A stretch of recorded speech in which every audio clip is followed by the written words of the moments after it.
are the GS ligands. Okay, so the GQ ligands are oxytocin, vasopressin, angiotensin, acetylcholine, TRH and ACTRH, which are the releasing hormone that is released from the hypothalamus to the pituitary. And in the case of GS pathway, the ligands are somatostatin, serotonin, dopamine, glucagon, prostaglandin, TSH, odorants, testants, adrenaline. Okay. So I have underlined the word prostaglandin because in the GQ pathway, the DAG sometimes dissociates and produces arachidonic acid. Okay, this is the precursor of the eicosanoids.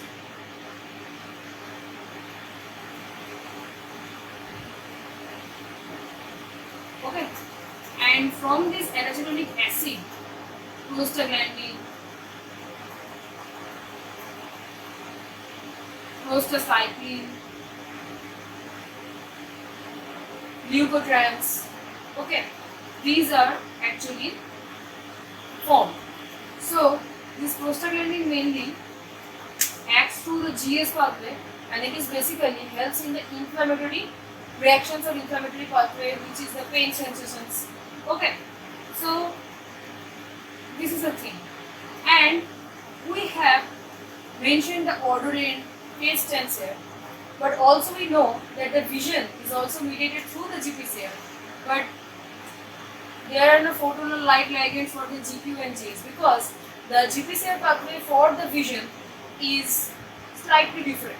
Okay, so let's go to the vision pathway.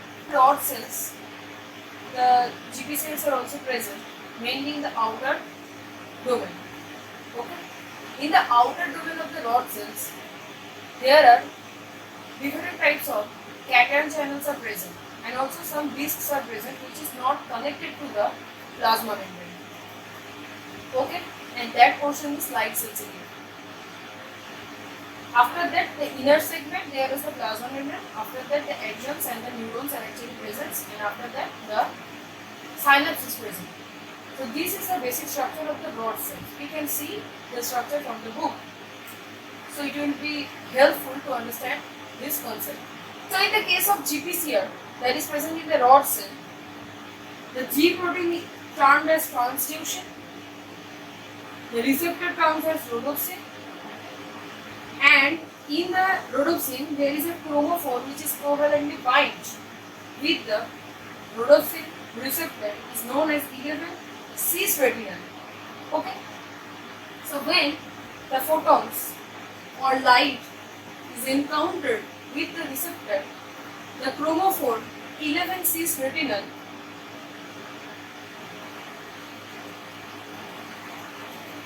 is converted to all trans-retinal. Okay.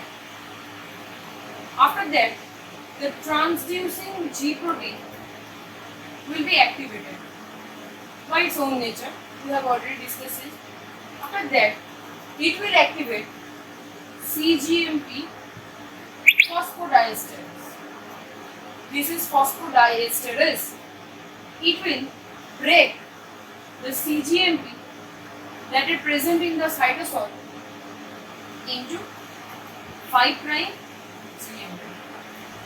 Okay, so the intracellular CGMP concentration will be very low inside the cell, and the CGMPs are actually ligands of the ligand-gated ion channel. That's why the cations which are present in the outer segment of the rod cells are closed. Okay, because if the CGMP is low in the intracellular portion or in the cytosol of the cell, it can't bind to the ligand-gated cation channels. Okay, so the channel will not open and the cations will not enter into the cell. So the cell will become negative, and it will become so negative that it will become hyperpolarized. Okay, hyperpolarized, mainly around 90 millivolt. Okay, this hyperpolarization is mainly caused by the calcium ions. because the intracellular calcium is so low that the cell becomes hyperpolarized. The hyperpolarization of the cell is itself a signal.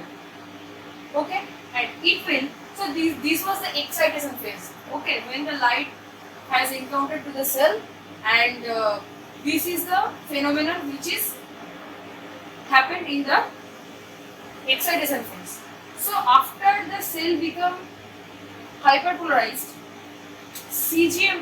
hyperpolarization is the, after the cell has become hyperpolarized, it is the signal for activating the guanylyl cyclase, GC or guanylyl cyclase enzyme. It will cleave the GTP to CGMP. Okay, so again the intracellular CGMP will rise inside the cell or in the cytosol. Okay, after that this CGMP, this CGMP will activate protein kinase G. We all know that CGMP will activate the protein kinase G. Okay, after that it will activate rhodopsin kinase.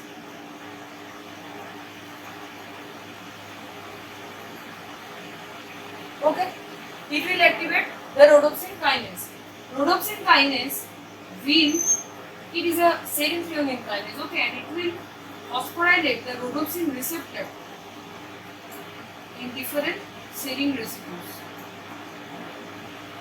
and partially inhibited the signaling pathway. It can only partially inhibit the signaling pathway. Okay. After that, a protein is recruited here that is known as adenosine. When the adenosine will recruited, it will totally switch off the process by dissociating the G alpha from the receptor, and the process will be switched off. And there is another protein is recruited which is known as the recoverin. Okay, recoverin will help to transfer all the transretinal to the 11-cis retinal, because we have to go back to the first stage or the recovery stage. Otherwise, from the one flash of light, we will see once, and after that we can see nothing. So we have to always go back to the recovery stage, and then if the light is persistent, another cycle will be going on. Okay, so this is the concept. And this adenosine will also help to remove these phosphates to help it to go back to the resting stage. Okay, so this is the basic thing, and this phase is known as the recovery phase, and this phase is known as the excitation phase. Okay, I am summarizing it once again.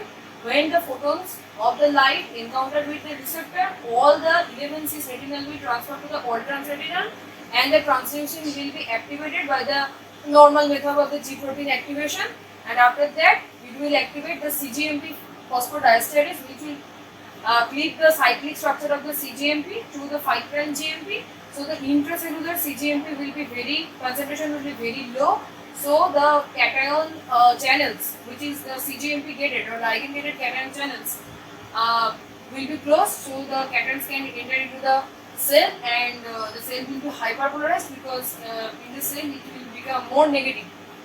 The cell become more negative and it will become hyperpolarized. This hyperpolarization is a signal for activating the guanylyl cyclase, and it will activate. It will actually produce the CGMP from the GTP, and CGMP will activate PKG. PKG means the protein kinase G. It will activate the rhodopsin kinase. It will phosphorylate in the serine residues of the GPCR or the rhodopsin, and one protein is actually recruited, that is known as the adenosine. Adenosine will also help to totally inhibit the cycle by dissociating the G protein from the receptor. Recoverin will also help to transform all the transretinal to the 11-cis retinal, and adenosine will also help to remove the phosphate group from the rhodopsin to go back to its original state, and after that the When the light will be coming persistently, then another cycle will be going on. So this is the vision cycle. Okay. So let's see to the desensitization process of the GPCR. There are the 5 methods by which the receptor can be desensitized, because we also switch off a signaling pathway. If the signaling pathway is constantly on, it will be very dangerous for our body. Okay. So the first step is receptor sequestration.